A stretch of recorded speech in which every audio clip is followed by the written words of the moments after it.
നമസ്കാരം, ഞാൻ ജോബി ചോന്തമണ്ണ്. അതെ, കുഞ്ഞുനാളിലൊക്കെ ഇങ്ങനെ വിമാനത്തിന്റെ ശബ്ദം കേൾക്കുമ്പോൾ വീടിന്റെ ഉള്ളിൽ നമ്മൾ മുറ്റത്തേക്ക് ഓടി ഇറങ്ങും.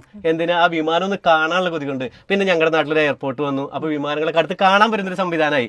പിന്നെ ദൈവാനുഗ്രഹം കൊണ്ട് എന്താ പറയുക, ഒരു വിമാനത്തിൽ യാത്ര ചെയ്യാനായിട്ട് പറ്റി പുറകിലിരുന്ന്. പക്ഷേ വിമാനത്തിന്റെ ഈ ഒരു ഹെലികോപ്റ്റർ എന്താ പറയുക, ഈ പൈലറ്റ് ഇരിക്കുന്ന റൂമിൽ ഇരുന്ന് ഇങ്ങനെ ഒരു വീഡിയോ ചെയ്യാൻ പറ്റുക, അല്ലെങ്കിൽ ഇതൊന്ന് കാണാൻ പറ്റുക എന്ന് പറഞ്ഞാൽ വലിയൊരു ഭാഗ്യമാണ്.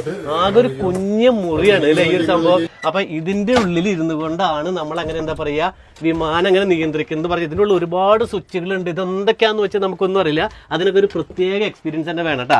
അപ്പൊ അതെ, ഇതിന്റെ ഏറ്റവും വലിയ പ്രത്യേകത എന്ന് പറഞ്ഞത് ഇത് ഒറിജിനൽ വിമാനമാണ്. നമ്മളിപ്പോ എവിടെ നിൽക്കണേ? ഗോവയിലാണ്. അപ്പൊ ഈ സ്ഥലം എവിടെയാന്ന് പറഞ്ഞേ? നേവൽ മ്യൂസിയത്തിലാണ്. ഈ ഫ്ലൈറ്റ് 1951 നിർമ്മിച്ച ഫ്ലൈറ്റാ. ആദ്യം ഇത് കൊമേഴ്ഷ്യൽ പർപ്പസ് ആയിരുന്നു, പിന്നെ അത് നേവിക്ക് വേണ്ടിട്ട് കൈമാറി അല്ലേ? ആഹാ, ഈ ഒരു സംഭവം കണ്ട. അപ്പൊ ഈ ഒരു വിമാനം എന്ന് പറയുന്നത് ഒരു ചിറകാണ്. ആ ചിറകിൽ സാധാരണ ലെവലിൽ 2 എഞ്ചിൻ ഉണ്ടാവാറുള്ളൂ, പക്ഷേ ഇതിൽ 4 എഞ്ചിൻ ഉണ്ട്. അപ്പൊ അത് ഈ ഒരു സാധനമാണ് ഇതിന്റെ പ്രൊപ്പല്ലർ എന്ന് പറയുന്ന സംഭവം. ഇതിലാണ് കറങ്ങുന്നത്.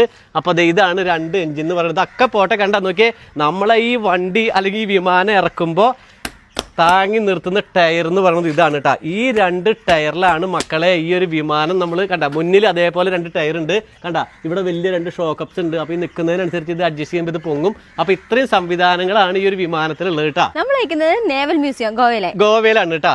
എപ്പോഴെങ്കിലും ജീവിതത്തിൽ ഗോവയിൽ വന്ന നിർബന്ധമായിട്ട് കണ്ടിരിക്കേണ്ട ഒരു സ്ഥലമാണ് അല്ലേ?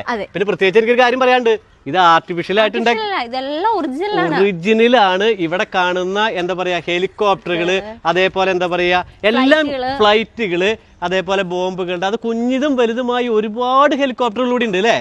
ഈ സംഭവം കാണാൻ ഇവിടെ ഫീസ് എത്രയെന്ന് പറഞ്ഞേ? 150 രൂപ. നേരത്തെ 50 രൂപ ഉള്ളായിരുന്നു. അതിന്റെ കാരണം എന്ന് വെച്ച് കഴിഞ്ഞാല് ഇത് പണ്ട് ഇത്രയൊന്നും ഓപ്പൺ ആക്കി നമുക്ക് തരില്ലായിരുന്നു. ഇപ്പൊ നമുക്ക് ഈ ഫ്ലൈറ്റുകളിലെല്ലാം കയറാൻ കഴിയും, പറ്റും. പണ്ടാണെങ്കിൽ വിക്രമിന്റെ വലിയൊരു ഡെമോ ഉണ്ടായിരുന്നു, പക്ഷേ ഇപ്പൊ അത് ഇവിടെ കാണുന്നില്ല. അതായത് ഇതെല്ലാം യുദ്ധത്തിന് ഉപയോഗിച്ചുകൊണ്ടിരുന്നതാണ് അല്ലെ ഇന്ത്യയുടെ. അപ്പൊ ഇന്ത്യ നിസ്സാരല്ല, നേവലിന്റെ അല്ലെ. അപ്പൊ നോക്കിയേ, ഇതിന്റെ പല എഞ്ചിനുകള്, ടയറുകള്, ഇത്രയൊക്കെയാണ് യുദ്ധവിമാനങ്ങളിൽ അല്ലെങ്കിൽ ഉള്ളതെന്നൊക്കെ നമുക്ക് അടുത്ത് കാണാൻ പറ്റുന്ന ഒരു വലിയ ഭാഗ്യല്ലേ. അതിനെക്കുറിച്ചെല്ലാം എഴുതി വെച്ചിട്ടുണ്ട് ഉണ്ട് അല്ലെ? എനിക്ക് തോന്നുന്നു ഇവിടെ വരുന്ന ആൾക്കാര് കുട്ടികളാണ്. ഒരുപാട് പേര് ഐവിക്ക് വരുന്നുണ്ട് ഇവിടെ, പക്ഷേ അധികം ആരും ഇങ്ങോട്ട് വരുന്നതായിട്ട് കണ്ടിട്ടില്ല. ഇല്ല അല്ലെ? എനിക്ക് തോന്നുന്നു ഇങ്ങനത്തെ ഒരു വീഡിയോ അധികം പുറത്ത് പോയിട്ടില്ല എന്ന് തോന്നുന്നുണ്ട് അല്ലെ. ശരിക്കും നമുക്ക് ഹെലികോപ്റ്റർ ഉള്ളിൽ അതേപോലെ വിമാനത്തിന്റെ ഉള്ളിൽ ഇരുന്ന് അതിന്റെ എന്താ പറയാ അതൊക്കെ നമുക്ക് പല സ്ഥലത്തും ആർട്ടിഫിഷ്യലായിട്ട് ചെയ്യാൻ പറ്റുന്ന സമയത്തേക്ക് ഇത് നോക്കിയേ കണ്ടാ. ഇങ്ങനെ വിമാനങ്ങൾ എനിക്ക് തോന്നുന്നു ഇത് ആളുകൾക്ക് കാണാൻ വേണ്ടിയിട്ടായിരിക്കുമോ? അതെ, എനിക്കൊരു കാര്യം പറയാണ്ട്. അപ്പോ ഏത് ദിവസം മുടക്കെന്ന് പറഞ്ഞേ? തിങ്കളാഴ്ചയാണ്. തന്നെയല്ല, ഇവിടെ വന്നു കഴിഞ്ഞാൽ നമ്മളെ കൊണ്ടുപോയിട്ട് ഒരു 15 മിനിറ്റ് ഷോ ഉണ്ട് അല്ലേ? അതെ, 2 ദിവസമായിട്ട് ഞാൻ ഗോവയിലായിരുന്നു കേട്ടോ. അപ്പൊ ഗോവയുടെ ഭംഗി ഇത്രയും മനോഹരമായിട്ട് കാണിച്ചത് ആരാന്നറിയോ? നമ്മുടെ സൂര്യാണ് കേട്ടോ. ട്രാവൽസിന്റെ പേരെന്ന് പറഞ്ഞു കൊടുത്തേ?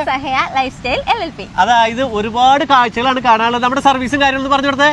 നമ്മള് സോളോ പാക്കേജ് മുതൽ ഗ്രൂപ്പ് പാക്കേജ് വരെയും ചെയ്യും. എത്ര പേരുണ്ടെങ്കിലും ചെയ്യും.